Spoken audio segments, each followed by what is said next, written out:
हम इस वक्त मौजूद हैं दौसा जिला मुख्यालय पर और ये कार्यालय है जिला कलेक्टर एवं जिला मजिस्ट्रेट दौसा। यहाँ पर आज जो ब्लैक कपड़े पहनकर ये कर्मचारी यहाँ पे पहुंचे हैं, इन्हीं से जानते हैं कि आखिर में ये काले कपड़े पहनकर यहाँ पे क्यों आए हैं। सर, इतनी तादाद में आप लोग काले कपड़े पहन के आए हो, क्या कुछ रीजन है जो आप यहाँ पर आए हो सर? ये हमारे एक साथी हैं शाहपुरा भीलवाड़ा से, उनका शंकरलाल मीणा जी, उन्होंने अधिकारियों से और जनप्रतिनिधियों से तंग आकर, उनके द्वारा परेशान करने से तंग आकर आत्महत्या की है। हम सब आज उनके जो दोषी अधिकारी और जनप्रतिनिधि हैं उनको सबको सजा हो, उसके लिए प्रदेश स्तर पर आज के दिन का हमने श्रद्धांजलि सभा और एक ज्ञापन का वो रखा था, उसी पर्पज से हम आज यहाँ आए हैं। जिला कलेक्टर साहब को ज्ञापन दिया था, हालांकि कलेक्टर साहब नहीं थे, एसडीओ साहब को ज्ञापन दिया है, अभी इसके बाद अब सीओ साहब को ज्ञापन दिया। ऐसे जितने के साथ कहा कि प्रेशर में आकर, लेकिन क्या लगता है कि कामकाज में आजकल क्या ज्यादा प्रेशर में नहीं, ये एक्चुअली क्या हो गया, ये ठेका प्रथा हो गई हमारे जो पंचायत राज के अंदर, ऐसी ठेका प्रथा हो गई कि सब जो ठेकेदार हैं वो अधिकतर नेताओं के आदमी हैं, बड़े बड़े नेताओं के आदमी हैं। वो हमको तुच्छ कर्मचारी समझते हैं और परेशान करते हैं, और साथ में उनका साथ देते हैं अधिकारी, क्योंकि अधिकारियों को पोस्टिंग लेनी है, तो सारे अधिकारी पोस्टिंग के चक्कर में हमारे छोटे कर्मचारियों को परेशान करते हैं। अब परेशान, या तो नौकरी कर लो, नौकरी करना सिखा दूंगा, ऐसी ऐसी बातें बोलते हैं। जो नए साथी थे, प्रेशर झेल नहीं पाए, तो एक तरह से ये सुनियोजित हत्या है। इसको आप ये नहीं कह सकते कि ये आत्महत्या है, हम इसको सुनियोजित हत्या मान रहे हैं, क्योंकि किसी के द्वारा किया गया है, उसको प्रेशराइज किया गया है, इसलिए हम इसको हत्या मानते हैं और उनके हत्यारों को के ऊपर कार्रवाई हो, ये हमारी कार्रवाई हो। लेकिन आगे भी क्या जो संघ है आप लोगों का, उसको लेकर आगे कुछ रणनीति बनाएगा इस पूरे मामले में? संघ ने आज तक का जो हमारा प्रोग्राम वो यही था। उसके बाद हम 1-2 दिन के बाद मंत्री महोदय से और मुख्यमंत्री साहब से भी मिलेंगे। आज का कुछ इलेक्शन का जो थोड़ा माहौल था, इस वजह से 1-2 दिन बाद हम जाएंगे। अभी प्रोग्राम हमारा तय नहीं है, लेकिन 1-2 दिन बाद हम प्रदेश स्तर पर भी इसका मंत्रियों से और सरकार से भी इसकी मांग करेंगे। हालांकि ज्ञापन हमने दिया है, सब प्रदेश सरकार के लिए दिया है, मंत्रियों के लिए दिया है, सीएम साहब के लिए दिया है, चीफ सेक्रेटरी के लिए दिया है, लेकिन हम पर्सनली भी जाएंगे और इस बारे में मुद्दे उठाएंगे। लेकिन सर, जिस तरीके से कहा कि अंडर प्रेशर में चले गए, तो कितना प्रेशर मारते हैं? क्या कुछ ज्यादा प्रेशर महसूस करने लग गए क्या? प्रेशर अनैतिक कार्यों का है। नैतिक कार्य करने के लिए हमारे साथी तैयार हैं, 24/7 काम करते हैं, और कई मामलों में हम राजस्थान में अव्वल रह करके और केंद्र स्तर पर हम अवार्ड लेकर के आए, लेकिन गलत कामों को करने से डरते हैं। और जब उसका बहुत ज़्यादा प्रेशर होता है, तो 2023 के युवा साथी थे, इंटेलिजेंट थे, तो काम कर सकते हैं, अनैतिक नहीं कर सकते। उस दबाव में आकर के उन्होंने ये कदम उठाया। और भी लोग हम बात कर लेते हैं। सर, फील्ड में आप लोग काम करते हो, कह रहे हैं जिस तरीके से अंडर प्रेशर का होता है, किस तरीके देखते हैं? क्या कुछ अब ज्यादा प्रेशर महसूस होने लगा है अनैतिक कार्य को कह रहे हैं? हाँ, कुछ कार्यों के लिए अनैतिक प्रेशर होता है। अनैतिक प्रेशर के चक्कर में आकर के हमारे 2 भाइयों ने भी सुसाइड किया है। काफी होनहार थे दोनों ही, तो उनको सुसाइड करना पड़ा है। ये भ्रष्ट कर्मचारियों और जो जनप्रतिनिधि हैं उनके द्वारा जो दबाव बनाया जा रहा है उनके ऊपर, उसके चक्करों में ये सुसाइड का कार्य किया है। यह बहुत हृदयविदारक घटना है। इसके लिए हम सब संघर्षशील हैं यहाँ पे, और इसके लिए हम बहुत अच्छी कार्रवाई करवाएंगे, उनको गिरफ्तार करवाएंगे, उनके लिए फांसी की मांग कर रहे हैं जिन्होंने करवाया उनके लिए। सर, आपसे ये पूछूंगा कि दौसा में क्या लगता है किस तरह की वहाँ पर घटना हुई, तो आप क्या महसूस करते हैं आप? बिल्कुल सर, ये दौसा ही नहीं, पूरे राजस्थान में प्रत्येक ग्राम विकास अधिकारी साथी के साथ ये होता आया है। उनको इस तरह से परेशान किया जाता है।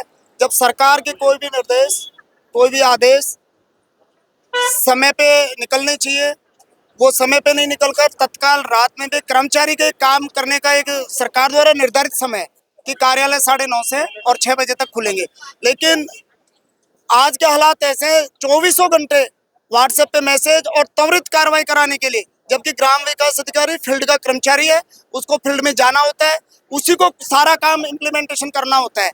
एक कर्मचारी होता है, सैकड़ों काम है, लेकिन ये सरकार नजरअंदाज कर रही है। अधिकारी नंबर बढ़ाने के लिए और गलत प्रेशर करके और उसको मजबूर करते हैं कि ये अभी करें, और जब अभी करने के चक्कर में कोई काम गलत हो जाता है, उसको ब्लैकमेलिंग किया जाता है, उसको नाजायज परेशान किया जाता है, उससे ऐसे गलत कामों को फिर बाद में रोकने के लिए उनसे अवैध वसूलियां की जाती हैं। इससे हमारा ग्राम विकास अधिकारी बहुत परेशान है।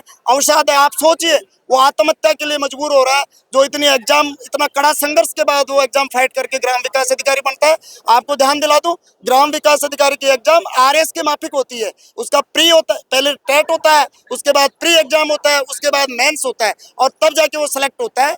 और पूरे जो नए ग्राम विकास अधिकारियों के साथ ये घटना हुई है, बहुत दर्दनाक है। इससे पूरा ग्राम विकास अधिकारी परिवार दुखी है और पीड़ा है। और इसलिए आज पूरे प्रदेश के प्रत्येक जिला परिषद मुख्यालय पर काले ड्रेस में, जो कि विरोध का प्रदर्शन है, इस सरकार को समझ जाना चाहिए, इन अधिकारियों को चेतना चाहिए कि अब ये गलती नहीं करे। अगर कोई दूसरा ये कदम उठाया तो हमारा ये संकल्प है, हम इन भ्रष्ट अधिकारियों के, भ्रष्ट जनप्रतिनिधियों के आग लगा देंगे।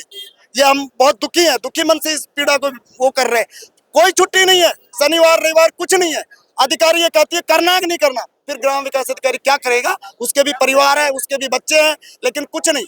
और ग्राम विकास अधिकारी 24 घंटे हर काम में, ये आपको ध्यान होगा, चाहे कोरोना का टाइम हो, जब सारे लोग अपने घरों में बैठे थे, ग्राम विकास अधिकारी कोरोना के मरीजों के पास था, लेकिन मिला क्या? आज ये आत्महत्या के लिए मजबूर किया जा रहा है। तो इस प्रशासन के अधिकारियों को ध्यान देना चाहिए, ऐसे अधिकारियों के खिलाफ तुरंत कार्रवाई करें, उनको गिरफ्तार करें, चाहे वो कोई जनप्रतिनिधि हो, अधिकारी हो। आप ये मानना, मौत को चुनना काम आसान नहीं है। अगर उसने मौत चुनी है, उसके जिम्मेदार अधिकारी हो, चाहे वो जनप्रतिनिधि हो, उनको गिरफ्तार किया जाए और उनको न्यायिक सजा दी जाए। हम ये मांग करते हैं। मांग है, यहाँ पर काफी संख्या में महिलाएं भी आई हैं, इनसे ही बात करने की कोशिश करेंगे। सुमन जी, आप यहाँ पे आए हो, काफी संख्या में आए हो, क्या इतनी संख्या में आए हो, काफी आरोप लगा रहे हैं कि बड़ा डिप्रेशन महसूस करते हो आप, तो सर मेरा कहना, मैं सरकार से ये अपील करना चाहूंगी कि इस तरीके से जो कर्मचारी है, हर कोई ये चाहता है कि हम जॉब लगेंगे, उसके बाद हमारा जीवन अच्छा होगा। कहीं ना कहीं देखा जा रहा है कि क्या इम्पोर्टेंस है ऐसी जॉब का जो हमारी लाइफ ही खत्म कर देती है। एक बॉर्डर पे जो जाके सैनिक लड़ता है, यदि वो खत्म होता है सर, तो उसको शहीद का दर्जा दिया जाता है। यहाँ पर हमारी लाइफ खत्म हो रही है, उन्हें भी बलिदान का दर्जा दिया जाना चाहिए। क्या उन्होंने सरकार के लिए काम नहीं किया? क्या वो किसी के बेटे नहीं है? क्या वो किसी के भाई नहीं है? आज उन भ्रष्ट अधिकारियों ने सर किसी का भाई बेटा, किसी का पिता छीन लिया। सर ये सोसाइटी के लिए, ये अधिकारियों के लिए और हमारी पूरी सिविलाइजेशन के लिए बहुत ही गंदा मैसेज है। मैं ये चाहती हूँ कि इसकी निष्पक्ष कार्रवाई की जाए और जो भी भ्रष्ट अधिकारी है उनको सजा मिलनी चाहिए सर, इसके लिए सजा मिलनी चाहिए। और भी महिलाएं मैडम इतनी तादाद में आए हो, मैडम कर रही हैं और हम लोग भी कर रहे हैं कि बड़ा अंडर प्रेशर महसूस करते हो, काफी दबाव रहता है। प्रेशर तो रहता है सर, लेकिन जिन भी कारण से इन दोनों वीडियोस ने ये कदम उठाया है, उनकी पूरी जांच करके इन जो भी है जनप्रतिनिधि या अधिकारी जो भी भ्रष्ट है, उनके विरुद्ध कार्रवाई होनी चाहिए। लेकिन इस तरीके से कह रहे हैं कि भाई बॉर्डर पे सैनिक लड़ते हैं, इससे की बात होती है क्योंकि कितना प्रेशर महसूस होगा। प्रेशर तो होता है सर, हमारे को रात को 10 बजे भी काम करना पड़ता है। जैसे ही आजकल ये जो व्हाट्सएप का युग आ गया है, इसमें जैसे ही कोई सूचना डलती है, तुरंत हमको रात को या दिन सुबह जल्दी हमेशा ये काम करना पड़ता है। छुट्टी भी नहीं मिलती है कभी भी, प्रेशर तो रहता है, प्रेशर महसूस करना पड़ता है। और भी महिलाओं से बात करने की कोशिश कर्मी है, कहा जा रहा है कि बड़ा अंडर प्रेशर है और जो आपके जो सहकर्मी है बाहर की, उन्होंने आत्महत्या की है। इतना अंडर प्रेशर रहता है, कितनी दिक्कतें रहती है? जी, अंडर प्रेशर तो रहते ही हैं, और महिलाएं खासतौर पर, क्योंकि घर गृहस्थी भी संभालनी होती है, जॉब भी करना होता है। और जॉब प्रोफाइल ऐसा है कि सुबह से शाम कभी भी हमारे अधिकारी को मैसेज आ जाते हैं और पब्लिक भी कभी भी फ़ोन कर देती है। तो वर्क प्रोफाइल ऐसा है और लोग बाग समझते नहीं हैं। उल्टा बस ये है कि ये सर्वेंट है, इनको हमेशा हमारे लिए हमेशा अवेलेबल रहना पड़ेगा, जबकि हमें हमारी पर्सनल लाइफ भी देखनी होती है। इसी के साथ हमारे साथ सरपंच साहब भी और हमारे अधिकारीगण भी कभी कभी नाइंसाफ़ी कर देते हैं, और उसी का परिणाम है कि हमारे 2 साथी इस दुनिया में नहीं रहे। और ये बहुत ही दुखद घटना है। अगर सोचा जाए हर किसी के जीवन में, अगर ये खुद पे लेके देखें तो बहुत ही दुखपूर्ण घटना है। जिन घर वालों ने उनसे उम्मीद करी थी कि वो जीवन भर उनके लिए रोजी रोटी कमाएंगे, उन्होंने उनको खो दिया। तो हम इसी का विरोध करने के लिए आए हैं और यही चाहते हैं कि उनके साथ न्याय हो और उनके साथ जो भी हुआ है उसकी निष्पक्षतापूर्वक जाँच हो, ये चाहते हैं। और जो भी उसमें दोषी हैं, जिनकी वजह से वो हुआ है, चाहे वो सरपंच साहब हो, चाहे वीडियो सर हो, जो भी हो, उससे मतलब नहीं है कितना ही बड़ा आदमी हो, उनको सजा मिलनी चाहिए और इंसाफ मिलना चाहिए। इसी के लिए हम लोग यहाँ पे आए। इंसाफ मिलना चाहिए। लेकिन एक सवाल आपसे ये पूछूंगा कि अब जैसे घटना हुई, इस घटना को रोकने के लिए तो क्या बीच में भी कभी ऐसे अंडर प्रेशर काम किया? क्या ये बातें आपने उच्च अधिकारियों को या फिर डिपार्टमेंट के जो आपके जयपुर में बैठे उनसे कभी अवगत कराया कितना दिक्कत हो रही है काम करने? हम समय समय पर सरकार के हर एक स्तर के अधिकारियों को ये बता दिया गया है कई बार, एक बार नहीं 10 बार 100 बार बता देगा, लेकिन माहौल कुछ ऐसा बन गया है कि ये ग्राम पंचायत में अगर कोई कर्मचारी है तो केवल एक बचा है, ग्राम विकास अधिकारी, उसी को परेशान करते हैं। कोई सैटरडे संडे की नहीं सुनता है। अब जैसे कल के एग्जाम्पल ले लीजिए, कल बिरसा मुंडा की जयंती है, ऐसे हर कोई जयंती या कोई भी प्रोग्राम हो, छुट्टी के नाम पे 5 डे वीक है, हमारा कोई 5 डे वीक होता ही नहीं। हमारा तो 7 डे का अलावा कोई 8 डे वीक हो ना तो वो भी कम पड़ता है। रात को 12 बजे मैसेज डालेंगे, सुबह आके आपको ये सूचना देनी है। अब वो कर्मचारी एक, वो कहते हैं ना, करने वाला एक और कराने वाले 25। पंचायत समिति में 25 अधिकारी 25 मैसेज डालेंगे, बोले कि 5 मिनट के अंदर ये चाहिए। तो हम इतने प्रेशर में नए बच्चे हैं जो अच्छे पढ़ लिख के आए हैं, सब सारे के सारे ग्रेजुएट, इवन IITN है, अधिकतर जो है सब इलेक्ट्रॉनिक्स। बाद में क्या क्या पेन डाउन हड़ताल की तरफ जाएंगे? अभी ऐसा हमारे प्रदेश स्तर से कोई ऐसा निर्देश नहीं है। आज का जितना प्रोग्राम था ये इतना था, उसके बाद प्रदेश स्तर से जो भी हमें निर्देश मिलेगा हम उसकी पालना करेंगे और जमकर करेंगे, और इनके सब ऐसे जो कृत्य करने वाले अधिकारियों के खिलाफ कार्रवाई करवा के रहेंगे। तो ये जो कर्मी हैं ये दौसा पहुंचे हैं और इन्होंने बड़े आरोप लगाए हैं। उनका मानना यही है और कहना यही है कि जो दोषी हैं उन पर सख्त से सख्त कार्रवाई होनी चाहिए। संदीप मीणा, दौसा।